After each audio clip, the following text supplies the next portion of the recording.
Everyone, मैं Shubham Chaturvedi concept competitive classes Madan Mahal Jabalpur से आप सभी के लिए मैथ्स के topic AP GP and HP का पार्ट 5 लेकर आया हूं। जैसा कि इसके प्रीवियस 4 पार्ट्स में हमने एपी और जीपी के सभी कॉन्सेप्ट्स और उनके बहुत बढ़िया बढ़िया क्वेश्चंस को सॉल्व कर लिया था। यहाँ पर इस पार्ट में हम बचे हुए कॉन्सेप्ट को एचपी के सभी कॉन्सेप्ट्स को समझेंगे, साथ ही साथ में हार्मोनिक मीन और उसके अलावा अर्थमेटिक मीन, ज्योमेट्रिक मीन के बीच में जो भी रिलेशन है वो सभी चीज़ों को आपको मैं बताऊंगा। तो आज का ये वीडियो बहुत ज़्यादा इम्पॉर्टेंट है और इससे भी बहुत क्वेश्चंस आते हैं, तो इसको ध्यान से समझिएगा। तो वीडियो स्टार्ट करने से पहले आप सभी से कहना चाहता हूं कि यदि आपने अब तक हमारे चैनल को सब्सक्राइब नहीं किया है तो चैनल को सब्सक्राइब कर लें और बेल आइकन दबा लें ताकि हमारे आने वाले सभी वीडियोस का नोटिफिकेशन आपको आसानी से मिल सके। तो चलिए स्टार्ट करते हैं और देखते हैं यहाँ पर कि हार्मोनिक प्रोग्रेशन यानी कि हरात्मक श्रेणी एचपी का क्या कॉन्सेप्ट है। तो यहाँ पर यदि हम बात करते हैं हार्मोनिक प्रोग्रेशन यानी कि हरात्मक श्रेणी एचपी, तो यहाँ पर देखिए सबसे पहले क्या लिखा हुआ है कि 3 quantities A B and C are said to be in H P when A upon C equals to A minus B upon B minus C. यानी कि वो कुल मिला के ये कह रहे हैं कि यदि 3 क्वांटिटी हैं ए बी और सी, यदि ये हरात्मक श्रेणी में तभी हो सकती हैं जब ए और सी का रेशो बराबर हो A minus B upon B minus C के रेशो के। तो जैसे एक एग्जांपल देता हूं मैं, जैसे मैंने एक एचपी हार्मोनिक प्रोग्रेशन यानी कि हरात्मक श्रेणी की एक सीरीज ले ली 643 dash dash dash dash dash. अब मुझे चेक करना है कि क्या ये एचपी में है कि नहीं है। तो सीधी सी बात है, ये हो गई हमारी ए फर्स्ट टर्म, ये हो गई सेकेंड टर्म, ये हो गई थर्ड टर्म। अब मैं आपको क्या दिया हुआ है, देखिए ए अपॉन सी, मतलब कि ए है आपका 6 अपॉन सी हो गया आपका 3 इक्वस टू, उसके बाद उन्होंने बोला ए माइनस बी, ए हो गया आपका 6 माइनस बी कितना हो गया आपका 4 और अपॉन बी माइनस सी यानी कि बी हो गया 4 अब माइनस सी कितना हो गया आपका 3। अब यहाँ पर इसको सॉल्व करें तो 3 से 6 कितनी बार जाएगा, 2 बार। यहाँ पर देखें 6 माइनस 4 यानी कि कितना हो जाएगा 2 और अपॉन में 1, मतलब कि यहाँ पर रेशो इक्वल आ रहा है भाई, मतलब कि 643 ये आपकी एचपी में यानी कि हरात्मक श्रेणी में होगी। तो आई होप आपको क्लियर हो गया होगा कि मैंने क्या समझाया कि यदि कोई आपकी हार्मोनिक प्रोग्रेशन यानी कि हरात्मक श्रेणी दी हुई है तो उस कंडीशन में यदि उसके पहले, दूसरे और तीसरे टर्म ए बी और सी है तो ए अपॉन सी बराबर A minus B upon B minus C, ये चीज़ आप याद रखिएगा। अब यहाँ पर यदि हम बात करते हैं तो यहाँ पर पहला पॉइंट देखिए आप क्या है कि यदि ए बी सी और डी एपी में है तो 1 upon A comma 1 upon B comma 1 upon C comma 1 upon D HP में होंगे। मतलब वो सीधे से बोल रहे हैं कि यदि A B C D AP में है तो उसका उल्टा काहे में होंगे भाई, एचपी में होंगे। एग्जाम्पल समझिए, जैसे सपोज मैंने आपसे बोल दिया कि 2 5 8 और उसके बाद बोल दिया सपोज 11 डैश डैश डैश, ये एपी में है। तो आप देखिए भाई ये एपी में आपको भी दिख रहे हैं क्योंकि इनका डिफरेंस कितना कितना दिख रहा है 3, 5 और 2 का डिफरेंस 3, 8 और 5 का डिफरेंस 3, 11 और 8 का डिफरेंस 3, यानी कि इनका डिफरेंस सेम है तो ये एपी में है। तो अब इसका उल्टा जो होगा वो किस में होगा भाई, एचपी में होगा। यानी कि सीधी सी बात है, यहाँ पर यदि हम बात करें तो देखिए 2 का उल्टा कितना हो जाएगा भाई 1/2 कॉमा 5 का उल्टा कितना हो जाएगा 1/5, उसके अलावा 8 का रेसिप्रोकल कितना हो जाएगा 1/8 और 11 का रेसिप्रोकल कितना हो जाएगा 1/11। तो ये किस पे होंगे, एचपी में। तो याद रखिएगा कि एपी का उल्टा हमेशा क्या होता है, एचपी, यानी कि एपी का रेसिप्रोकल एचपी होता है।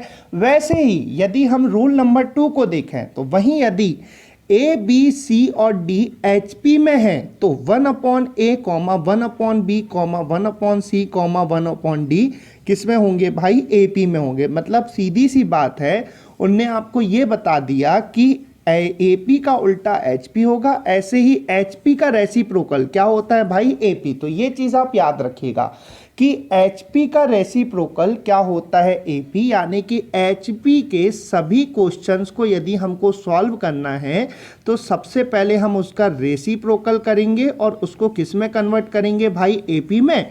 फिर AP के सभी कॉन्सेप्ट को लगा के क्वेश्चन को सॉल्व करेंगे। फिर आपका जो आंसर आएगा आपको फिर उसको क्या करना है, पहले देखिए उल्टा किया, फिर आपको फिर से क्या करना पड़ेगा, उल्टा करना पड़ेगा, यानी कि आप आंसर को भी क्या कर देंगे, रेसिप्रोकल कर देंगे। यानी कि HP के सभी क्वेश्चंस को हम AP के रूल्स की मदद से सॉल्व करेंगे। तो ये चीज़ आप याद रखिएगा कि HP का जनरली कोई फॉर्मूला नहीं होता है, चाहे तो nth टर्म का या फिर क्या करें कि सम ऑफ n टर्म्स, इसका कोई फॉर्मूला नहीं होता है। HP के सभी क्वेश्चंस को हम AP की मदद से करते हैं और AP के रूल्स से करते हैं। तो ये चीज़ आप एकदम ध्यान से याद रखिएगा।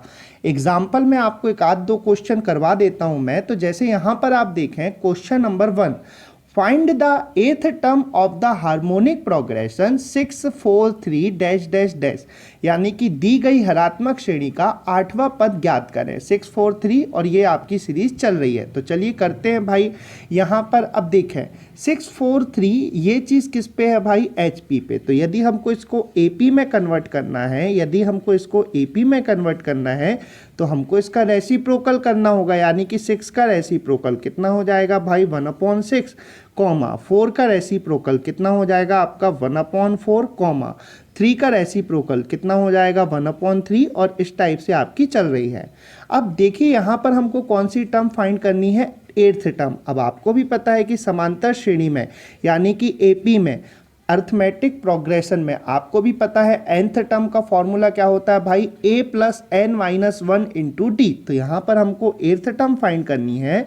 तो T8 बराबर यहाँ पर देखें a यानी कि फर्स्ट टर्म। तो फर्स्ट टर्म कितनी दिख रही है आपकी 6, 1/6। तो ये हो गया 1/6 + n-1 यानी कि 8-1 यानी कि कितना हो जाएगा भाई 7 और इंटू d। तो चलिए डिफरेंस निकाल लेते हैं। यहाँ पर हम कॉमन डिफरेंस निकाल लें, second term minus first term. Second term हो गई आपकी 1/4 और माइनस फर्स्ट टर्म कितनी हो गई आपकी 1/6। अब आपको भी पता है कि 6 और 4 का एलसीएम कितना होता है 12। अब 4 से 12 जाएगा 3 बार, माइनस 6 से 12 कितनी बार जाएगा 2 बार। तो 3 - 2 यानी कि 1। तो ये आपका जो कॉमन डिफरेंस आ रहा है ये कितना आ रहा है भाई 1/12। तो आई होप आपको समझ में आ गया होगा।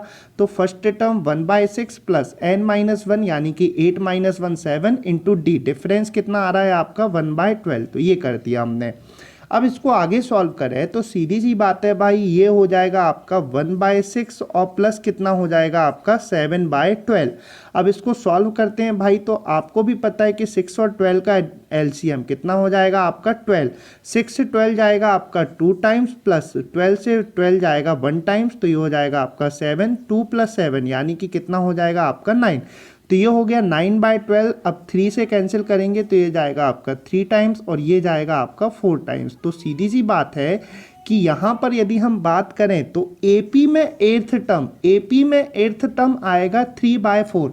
अब मैंने आपको बताया कि यहाँ पर आप देखें आपको HP का 8th टर्म चाहिए। तो मैंने आपको बताया कि AP का उल्टा HP होता है और HP का उल्टा AP होता है। तो अब यहाँ पर AP का 8th टर्म 3/4 है, तो HP का उसका उल्टा 3/4 का उल्टा कितना हो जाएगा भाई 4/3। तो आपके इस क्वेश्चन का आंसर हो जाएगा 4/3। तो आई होप आपको ये बहुत बढ़िया तरीके से समझ में आ गया होगा कि मैंने क्या किया। सबसे पहले जो सीरीज थी मैंने उसका रेसिप्रोकल करके AP में कन्वर्ट किया। फिर जो आंसर आया, अब पहले रेसिप्रोकल किया था तो उसको दोबारा रेसिप्रोकल करना पड़ेगा, यानी कि 3/4 का उल्टा 4/3। एक और क्वेश्चन समझ लेते हैं तो इस पे आपका और बढ़िया कॉन्सेप्ट क्लियर हो जाएगा। तो यहाँ पर देखिए आप क्या बोला उनने, find the 12th term of the harmonic progression 1/8, 1/13, 1/18 dash dash, यानी कि दी गई हरात्मक श्रेणी का 12वां पद ज्ञात करें। सीरीज क्या है भाई 1/8 comma 1/13 comma 1/18 dash dash dash. अब मैंने आपको बताया कि AP का उल्टा HP होता है और HP का उल्टा AP होता है, यानी कि जब भी आपको HP का क्वेश्चन दिखे तो आप सबसे पहले उसको उल्टा करके AP में कन्वर्ट करें। तो चलिए करते हैं हम।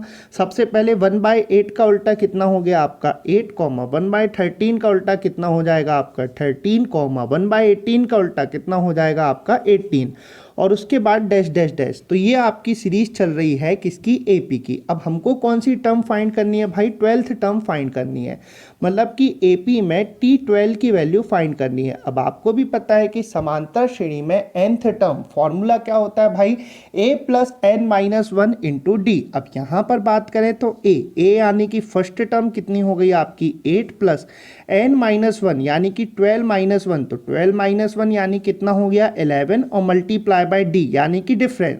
तो आप यहाँ पर डिफरेंस देखें 13 माइनस 8, 13 माइनस 8 यानी कितना दिख रहा है डिफरेंस आपको 5। तो ये हो जाएगा आपका 11 इंटू 5 55, 55 प्लस 8 यानी कि 63। तो सीधी सी बात है AP का 12th टर्म 63 है, तो GP का 12th टर्म इसका उल्टा 63 का उल्टा यानी कितना हो जाएगा भाई इसका रेसिप्रोकल 1/63। तो आपके इस क्वेश्चन का आंसर हो जाएगा 1/63 और ये होगा इस क्वेश्चन का आंसर। तो आई होप आपको क्लियर हो गया होगा कि यहाँ पर हम HP के कॉन्सेप्ट्स को कैसे सॉल्व करेंगे और इसके सभी क्वेश्चंस को कैसे देखेंगे। तो आई होप आपको ये बहुत बढ़िया तरीके से समझ में आ गया होगा। चलिए क्वेश्चन नंबर 3 देखते हैं अब HP का। तो यहाँ पर आपको दिया गया है कि find the 16th term of HP if 8th and 11th term are 1/25 and 1/31 respectively, यानी कि उस हरात्मक श्रेणी का 16वां पद ज्ञात करें जिसका 8वां एवं 11वां पद क्रमशः 1/25 और 1/31 है। तो यहाँ पर मैंने आपको कॉन्सेप्ट बताया कि आपको हमेशा HP को AP के थ्रू सॉल्व करना है, यानी कि आपको भी पता है कि HP का उल्टा यानी कि रेसिप्रोकल क्या होता है AP। तो चलिए हम यहाँ पर इसको AP में सॉल्व करते हैं। तो सबसे पहले देखते हैं गिवन क्या है भाई।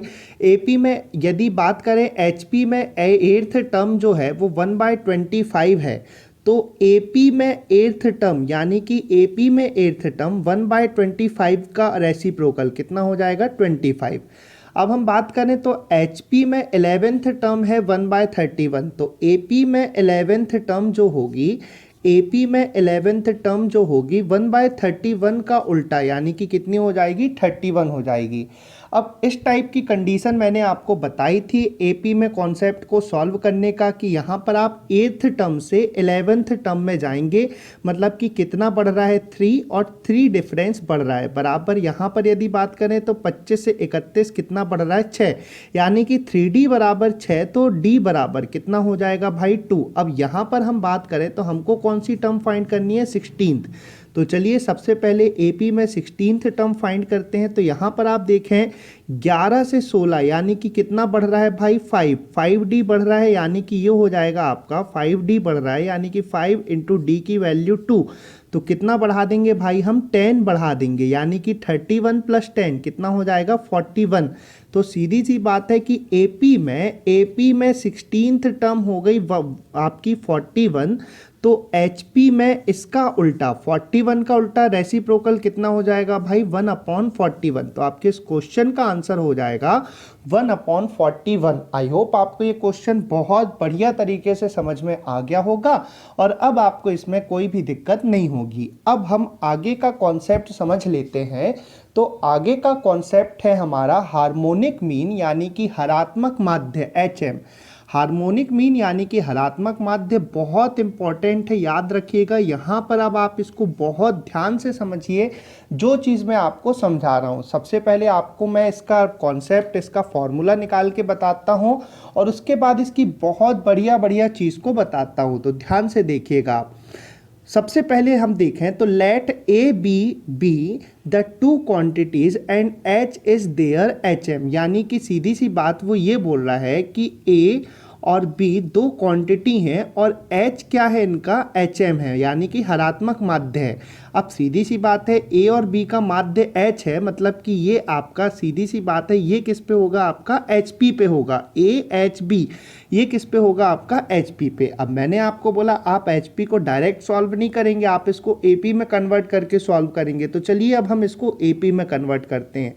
तो आपको भी पता है भाई कि HP का रेसिप्रोकल क्या होता है, AP, यानी कि HP में फर्स्ट टर्म A है तो इसका रेसिप्रोकल AP में कितनी हो जाएगी, 1/A। HP में सेकेंड टर्म है आपकी H, तो AP में हो जाएगी उल्टी, यानी कि ये हो जाएगी आपकी 1/H। और यदि बात करें HP में थर्ड टर्म B है तो AP में इसका रेसिप्रोकल यानी कि क्या हो जाएगी, 1/B। तो ये आपकी सीरीज किस पे कन्वर्ट हो गई भाई, AP पे कन्वर्ट हो गई।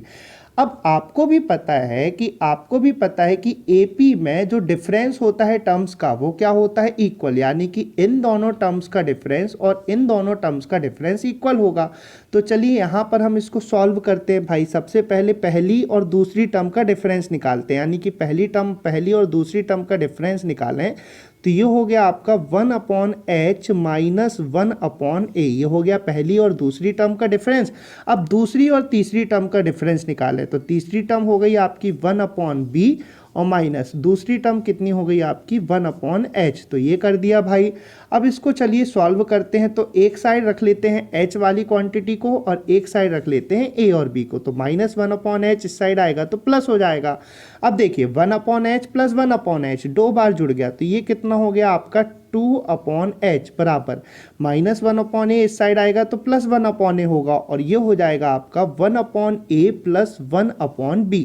तो ये हो गया आपका कुल मिला के 2/H इक्वस टू, अब इसको सॉल्व करें हम तो इसको सॉल्व करें तो 1/A प्लस 1/B एलसीएम कितना हो जाएगा आपका AB और ऊपर हो जाएगा आपका A प्लस B। तो ये हो गया। अब हम इसको क्रॉस मल्टीप्लाई कर देते हैं भाई। तो यहाँ से क्रॉस मल्टीप्लाई करेंगे तो H बराबर हो जाएगा आपका 2AB, H बराबर हो जाएगा 2AB अपॉन क्या हो जाएगा भाई A प्लस B। तो यहाँ से आपका ये फॉर्मूला निकल के आता है कि दो क्वांटिटीज A और B के लिए जो हार्मोनिक मीन होता है वो उसका फॉर्मूला क्या होता है भाई, 2AB upon A plus B। तो ये चीज़ आप याद रखिएगा कि दो क्वांटिटीज A एंड B के लिए जो हार्मोनिक मीन होता है उसका फॉर्मूला क्या होता है भाई, 2AB upon A plus B। तो यहाँ पर हम इसको लिख देते हैं। तो इसका पहला फॉर्मूला लिख देते हैं भाई। तो ये चीज़ आप बिल्कुल अच्छे से याद रखिएगा। तो चलिए पहला फॉर्मूला लिखता हूँ मैं कि पहला फॉर्मूला है आपका दो क्वांटिटीज़ के लिए, दो क्वांटिटीज़ A और B के लिए जो हार्मोनिक मीन का फॉर्मूला होगा, फॉर्मूला क्या हो जाएगा 2AB upon A plus B। उसके बाद दूसरा कॉन्सेप्ट यदि लिखूं मैं, सपोज मान लीजिए आप दो से ज़्यादा क्वांटिटीज़ है, यानी कि A B से आगे भी सीरीज़ की बात हो रही है, यानी कि A B C D इसकी सीरीज़ की बात हो रही है कि अब इस पर आपको हार्मोनिक मीन निकालना है तो आप कैसे निकालेंगे। तो इसका भी प्रोसेस बहुत सरल है, आप बहुत आसानी से इसको सॉल्व कर सकते हैं। तो जैसे सपोज़ मान लीजिए कि आपको यहाँ पर यदि हम बात करते हैं कि जैसे अभी आप सपोज़ मान लीजिए कि आपको तीन क्वांटिटीज़ का निकालना है, ठीक, A B C तीन क्वांटिटीज़ का हार्मोनिक मीन निकालना है। तो आप कुछ नहीं करिए भाई, सबसे पहले टोटल कितनी क्वांटिटीज़ हैं, तीन। तो ऊपर लिखा 3 अपॉन, अब यहाँ पर बस इनका रेसिप्रोकल करके ऐड कर दीजिए तो ये हो जाएगा आपका 1/A plus 1/B plus 1/C। तो आई होप आपको क्लियर हो गया होगा कि मैंने क्या बताया भाई, कि यदि अगर हम बात करें तीन क्वांटिटीज़ हैं A B और C और हमको इसका हार्मोनिक मीन निकालना है तो तीन क्वांटिटीज़ हैं तो ऊपर तीन और नीचे तीनों क्वांटिटीज़ का रेसिप्रोकल करके क्या कर दिया हमने, ऐड कर दिया। जैसे सपोज यहाँ पे एक और क्वांटिटी D हो जाए तो अब क्या करेंगे भाई, अब टोटल कितनी क्वांटिटी हो गई, 4। तो ऊपर कितना लिख लेंगे 4 और नीचे इनका रेसिप्रोकल जोड़ देंगे। तो A का रेसिप्रोकल 1/A, B का 1/B, C का 1/C और D का क्या हो जाएगा 1/D। तो इनको हम ऐड कर देंगे। तो आई होप आपको ये कॉन्सेप्ट बहुत अच्छे तरीके से समझ में आ गया होगा और अब आपको इसमें कभी लाइफ में प्रॉब्लम नहीं होगी। अब आते हैं हम आगे। तो आगे हम बात कर लेते हैं बहुत इंपॉर्टेंट चीज़ की, ये मोस्ट इंपॉर्टेंट कॉन्सेप्ट आपको समझा रहा हूं तो इसको भी ध्यान से समझिएगा।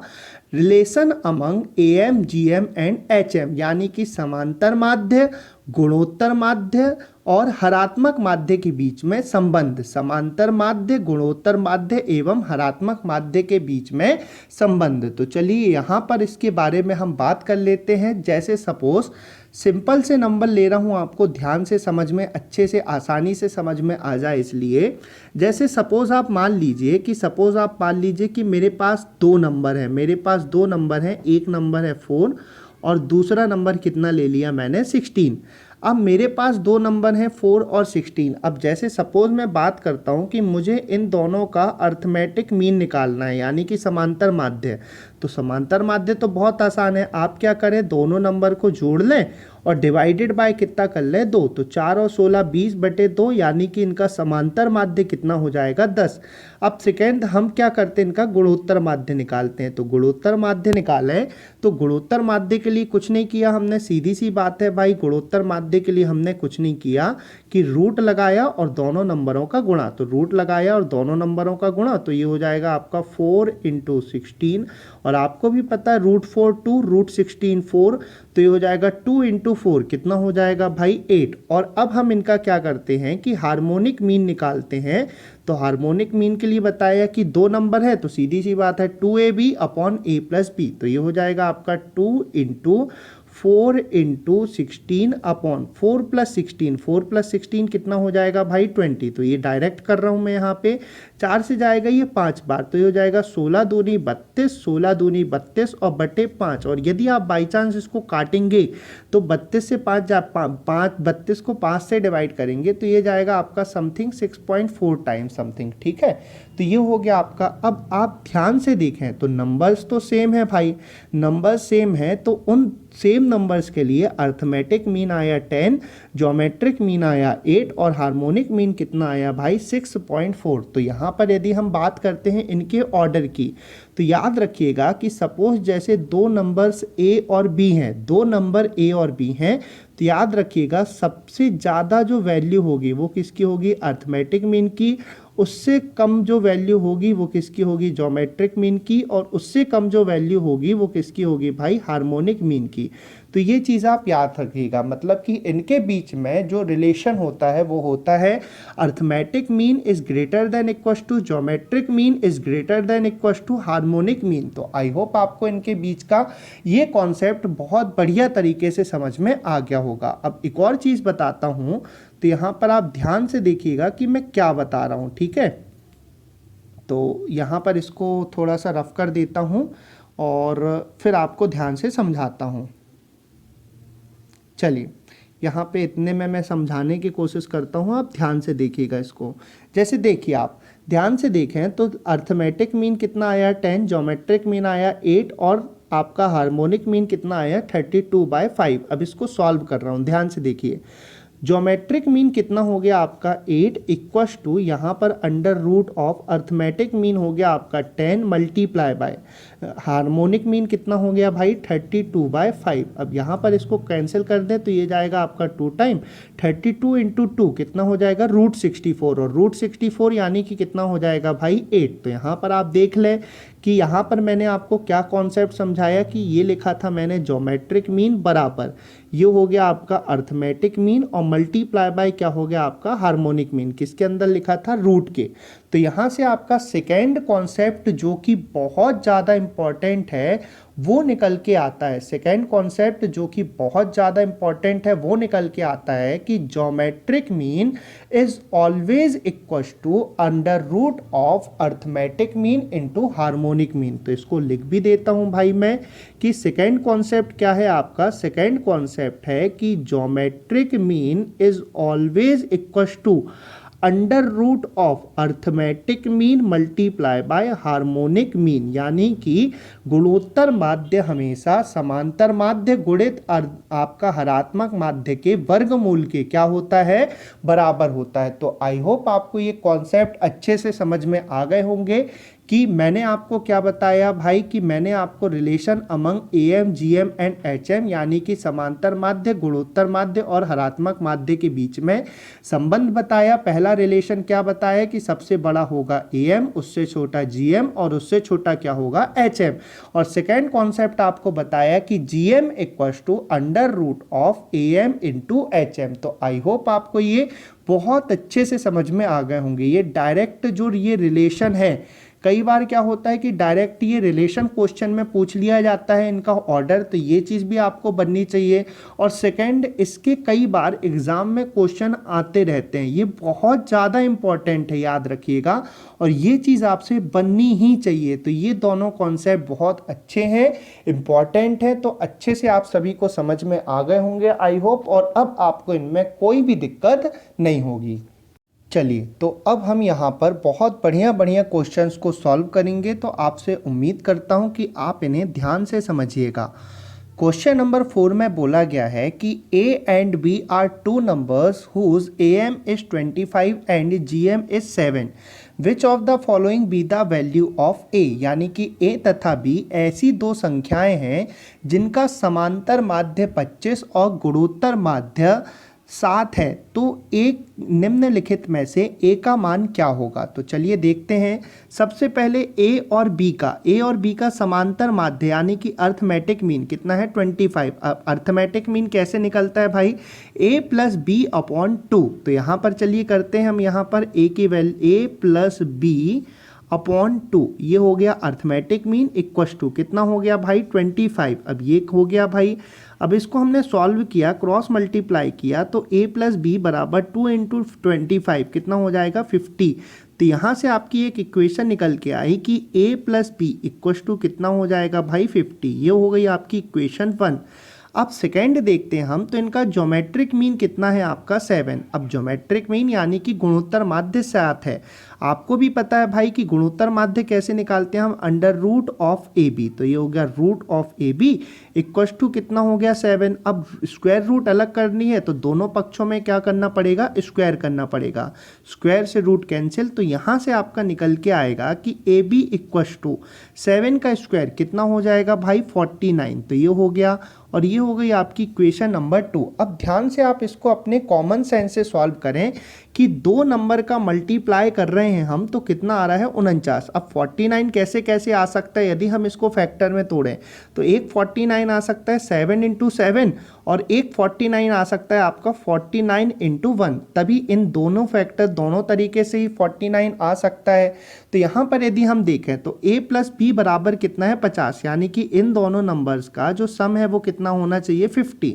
यहाँ पर यदि पहली कंडीशन देखें तो 7 प्लस 7 14 आ रहा है, 50 नहीं आ रहा भाई, तो ये तो होगा नहीं। सेकेंड कंडीशन देखें आप तो 49 प्लस 1 कितना हो रहा है भाई 50, यानी कि सीधी सी बात है a का मान जो है 49 हो सकता है। तो यहाँ पे इस क्वेश्चन का आंसर हो जाएगा C 49। आई होप आपको ये बहुत बढ़िया तरीके से क्वेश्चन समझ में आ गया होगा। अब आते हैं क्वेश्चन नंबर 5 पे। तो क्वेश्चन नंबर 5 को देखते हैं भाई। Two numbers a and b are such that their gm is 20% less than their am. Find the ratio between the numbers, यानी कि दो संख्याओं a तथा b इस प्रकार हैं कि इनका गुणोत्तर माध्य उनके समांतर माध्य से 20% कम है, तो संख्याओं का अनुपात क्या होगा। अब यहाँ पर देखें कि हमको क्या करना है, केवल संख्याओं का अनुपात निकालना है, यानी कि रेशो निकालना है। तो ये चीज़ आप ध्यान से याद रखिएगा। अब देखिए उनने क्या बोला है कि ज्योमेट्रिक मीन अर्थमेटिक मीन से 20% लेस है, यानी कि 20% कम है, यानी कि ये हो गया आपका अर्थमेटिक मीन और ये हो गया आपका ज्योमेट्रिक मीन। अब उनने बोला कि ज्योमेट्रिक मीन अर्थमेटिक मीन से 20% कम है, और आपको भी पता है कि परसेंटेज में कोई भी नंबर लेना होता है तो हम हमेशा कितना लेता है 100। तो यहाँ पर अर्थमेटिक मीन हो गया 100, तो ज्योमेट्रिक मीन 20% यानी 20 कम, तो कितना हो जाएगा भाई 80। अब हम इसको 20 से कैंसिल करेंगे तो ये जाएगा आपका 4 बार, और ये कितनी बार जाएगा 20, ये जाएगा 20 से 5 टाइम्स, और ये कितनी बार जाएगा 4 टाइम्स। तो अर्थमेटिक मीन और ज्योमेट्रिक मीन का रेशो कितना हो गया भाई 5:4। अब चलिए इसको सॉल्व करते हैं। तो ए और बी का अर्थमेटिक मीन सपोज आप मान लीजिए 5, आपको केवल रेशो निकालना है, वैल्यू नहीं निकालनी है, तो यहाँ पर हम उसी के अकॉर्डिंग सॉल्व करते हैं।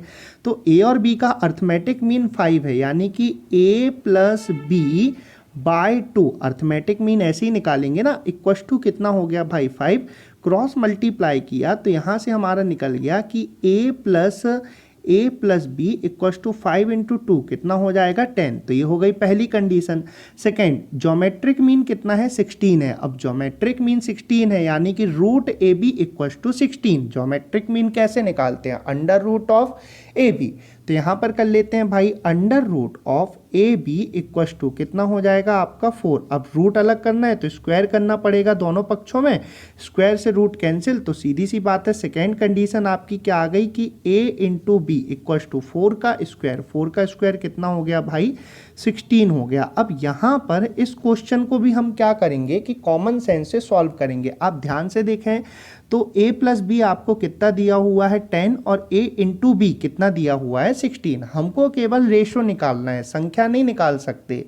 तो यहाँ पर चलिए हम रेशो निकालते हैं यहाँ पर इसका। तो देखिए दो संख्याओं का गुणनफल कितना हो रहा है 16। अब 16 कैसे कैसे आ सकता है, एक तो आ सकता है आपका 4 × 4 कितना हो गया 16, और दूसरा 16 आने का है 8 × 2। ये कंडीशन हो सकती हैं दो, एक तो 16 आ सकता है 4 × 4 और एक आ सकता है 8 × 2। अब देखिए दोनों संख्याओं का प्रोडक्ट सम कितना होना चाहिए 10, यानी कि दोनों का योग 10 होना चाहिए। पहली कंडीशन में देखें तो 4 और 4 8 होता है, हमको टोटल कितना चाहिए 10, इसलिए ये तो होगा नहीं। सेकेंड कंडीशन देखें तो 8 और 2 कितना हो जाएगा भाई 10 आ रहा है, मतलब सीधी सी बात है कि a की वैल्यू 8 हो गई और b की वैल्यू कितनी हो गई 2 हो गई। अब हमको इनका रेशो निकालना है, तो 2 × 1 = 2 और 2 × 4 = 8। तो यहाँ से a और b का जो रेशो निकल के आएगा वो कितना निकल के आएगा भाई 4:1। आई होप आपको ये क्वेश्चन बहुत बढ़िया तरीके से समझ में आ गया होगा। हमने वैल्यू नहीं निकाल सकते लेकिन हम रेशो निकाल सकते हैं, तो हमारे इस क्वेश्चन का आंसर हो जाएगा 4:1। अब आ जाते हैं क्वेश्चन नंबर 6 पर। तो क्वेश्चन नंबर 6 को देखते हैं कि find the harmonic mean of 40 and 60, यानी कि 40 एवं 60 का हरात्मक माध्य ज्ञात करें। अब आपको भी पता है कि दो क्वांटिटीज़ हैं a और b, यदि आपको इसका हार्मोनिक मीन यानी कि हरात्मक माध्य निकालना है तो आप कैसे निकालेंगे भाई 2ab / a + b। तो ये निकालेंगे आप। अब यहाँ पर देखें a हो गया 40 और b हो गया आपका कितना 60। तो a हो गया 40, b हो गया 60। तो हार्मोनिक मीन निकालें 2 × a की वैल्यू 40 × b की वैल्यू 60 / 40 + 60 कितना हो जाएगा भाई 100। और इसको कैंसिल करेंगे तो 2 × 4 = 8, 6 = कितना हो जाएगा आपका 48। तो इनका जो हार्मोनिक मीन निकल के आएगा वो कितना निकल के आ जाएगा 48। तो आई होप आपको ये क्वेश्चन बहुत बढ़िया तरीके से समझ में आ गया होगा। अब आ जाते हैं क्वेश्चन नंबर 7 पर। तो क्वेश्चन नंबर 7 है find the harmonic mean of 5, 10 and 15, यानी कि 5, 10 तथा 15 का हार्मोनिक मीन ज्ञात करें। अब हरात्मक माध्य ज्ञात करें। अब यहाँ पर देखें तीन संख्याएं हैं 5, 10 और 15। आपको मैंने कंडीशन बताई कि यदि सपोज तीन क्वांटिटीज़ का आपको हार्मोनिक मीन निकालना है, तीन क्वांटिटीज़ का हार्मोनिक मीन निकालना है तो कुछ नहीं, सबसे पहले टोटल कितनी क्वांटिटीज़ हैं 3, तो ऊपर लिखा हमने 3 अपॉन इनका रेसिप्रोकल करके क्या कर दें ऐड कर दें। तो a का रेसिप्रोकल क्या हो गया भाई 1/a + b का हो गया 1/b + c का हो गया 1/c। ये कंडीशन आपको बताई है कि आपको क्या करना है, जितनी भी क्वांटिटीज़ का हार्मोनिक मीन निकालना है 2 से ज़्यादा में, तो ऊपर उतनी क्वांटिटीज़ लिखें और नीचे सभी का रेसिप्रोकल करके क्या कर दें ऐड कर दें। तो चलिए करते हैं यहाँ पर आप देखें तो टोटल कितनी संख्याओं का हरात्मक माध्य निकालना है हमको 3, टोटल 3 संख्याओं का हार्मोनिक मीन निकालना है। तो ऊपर लिखा हमने 3, नीचे इनके रेसिप्रोकल करके ऐड करते हैं। तो 5 का रेसिप्रोकल कितना हो जाएगा भाई 1/5 प्लस 10 का रेसिप्रोकल कितना हो जाएगा आपका 1/10 प्लस 15 का कितना हो जाएगा 1/15। तो ये हो गया। अब इसको आगे सॉल्व करते हैं भाई, तो ये हो जाएगा आपका 3, 5, 10 और 15 एलसीएम लेंगे तो इनका एलसीएम कितना हो जाएगा 30। तो ये हो गया 5 से 30 गया 6 टाइम प्लस 10 से 30 गया 3 टाइम्स प्लस 15 से 30 गया 2 टाइम्स। नीचे वाला नंबर हमेशा कहाँ जाता है ऊपर।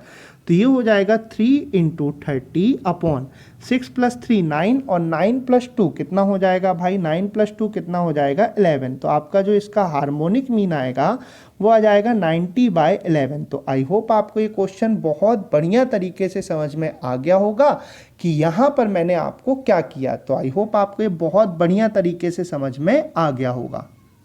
चलिए अब देख लेते हैं क्वेश्चन नंबर 8 को। तो क्वेश्चन नंबर 8 पे बोला गया है कि find the GM of two numbers if their AM and HM are 18 and 8 respectively, यानी कि उन दो संख्याओं का गुणोत्तर माध्य ज्ञात करें जिनका समांतर माध्य एवं हरात्मक माध्य क्रमशः 18 एवं 8 है।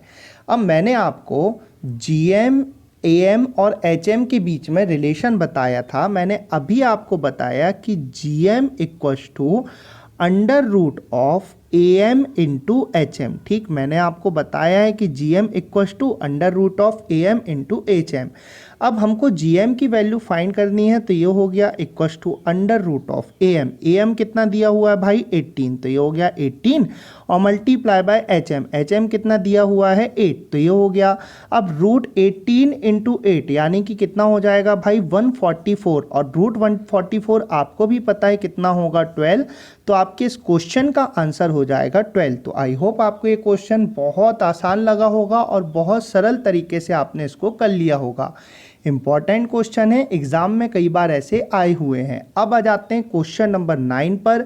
तो क्वेश्चन नंबर 9 को देखते हैं कि find the AM of two numbers if their GM and HM are 20 and 16 respectively, यानी कि उन दो संख्याओं का समांतर माध्य ज्ञात करें जिनका गुणोत्तर माध्य एवं हरात्मक माध्य क्रमशः 20 एवं 16 है। तो चलिए सॉल्व कर लेते हैं। मैंने आपको जीएम एएम और एचएम के बीच में रिलेशन बताया। क्या बताया भाई कि GM equals to under root of AM into HM. ठीक, GM equals to under root of AM into HM. अब यहाँ पर इसको सॉल्व करें तो देखिए आपको क्या है भाई, एएम की वैल्यू फाइंड करनी है, यानी कि इसको सॉल्व करते हैं हम आगे। तो ये हो गया आपका एएम मल्टीप्लाई बाय, अब यहाँ पर बात करें तो जीएम है 20 और एचएम है 16। तो जीएम हो गया 20 और एचएम कितना हो गया 16। अब देखें एएम की वैल्यू फाइंड करनी है, ये रूट में है, रूट अलग करने के लिए स्क्वायर करना पड़ेगा। तो दोनों साइड हमने स्क्वायर कर दिया, तो ये हमने दोनों साइड स्क्वायर किया। तो 20 का स्क्वायर कितना हो जाएगा भाई 400 इक्वल्स टू, अब यहाँ पर इसको सॉल्व करें तो स्क्वायर से रूट कैंसिल, तो ये हो जाएगा आपका एएम मल्टीप्लाई बाय 16। अब 16 से कैंसिल करें, 16 2 ज़ा 32, कैरी किया हमने कितना 8, 80 हो गया, 16 5 ज़ा 80। तो एएम यानी कि आपका अर्थमेटिक मीन समांतर माध्य कितना हो जाएगा भाई 25। तो आई होप आपको ये बहुत बढ़िया तरीके से समझ में आ गया होगा। अब हम ले लेते हैं इसका लास्ट क्वेश्चन। तो लास्ट क्वेश्चन है find the harmonic mean H M of two numbers if their AM and GM are 18 and 12 respectively, यानी कि उन दो संख्याओं का हरात्मक माध्य ज्ञात करें जिनके समांतर माध्य एवं गुणोत्तर माध्य क्रमशः 18 एवं 12 हैं। तो चलिए कर लेते हैं भाई। मैंने आपको जीएम एचएम और एएम के बीच में रिलेशन बताया कि GM equals to under root of AM into HM. तो ये हो गया भाई। अब यहाँ पर देखें हमको क्या फाइंड करना है, हार्मोनिक मीन। तो ये हो जाएगा under root of harmonic mean की वैल्यू हमको फाइंड करनी है मल्टीप्लाई बाय अर्थमेटिक मीन कितना है 18, तो ये हो जाएगा 18 और ज्योमेट्रिक मीन कितना हो जाएगा 12, तो ये हो गया आपका 12। अब रूट के अंदर की वैल्यू फाइंड करनी है तो स्क्वायर रूट को अलग करना पड़ेगा, तो दोनों पक्षों में हमने स्क्वायर किया, स्क्वायर से रूट कैंसिल, 12 का स्क्वायर कितना हो गया आपका 144 इक्वल्स टू ये कितना हो जाएगा आपका 18 मल्टीप्लाई बाय एच एम, और 18 से कैंसिल करेंगे तो ये कितनी बार जाएगा आपका 8 टाइम, यानी कि हार्मोनिक मीन हरात्मक माध्य कितना हो जाएगा आपका 8। तो आई होप आपको ये बहुत बढ़िया तरीके से सभी क्वेश्चंस समझ में आ गए होंगे कि यहाँ पर मैंने आपको क्या क्या चीज़ें समझाई हैं। तो ये हो गया आपका एपी जीपी एंड एचपी का पूरा कॉन्सेप्ट ख़त्म, और सभी पार्ट्स में मैंने बहुत मेहनत से आपको ये चीज़ समझाई है। और यदि आप इनको अच्छे से समझ लेते हैं और जितने आपको क्वेश्चंस कराए हैं आप उनकी प्रैक्टिस अच्छे से कर लेते हैं तो आप यकीन मानिए कि आपसे एग्ज़ाम में ये टॉपिक के क्वेश्चंस बहुत आसानी से बन जाएंगे। वीडियो पसंद आया हो तो वीडियो को लाइक और शेयर ज़रूर करें ताकि आपके फ्रेंड्स भी इस लॉकडाउन के समय में अपनी तैयारी को पक्की कर सकें। जय हिंद, जय भारत, वंदे मातरम।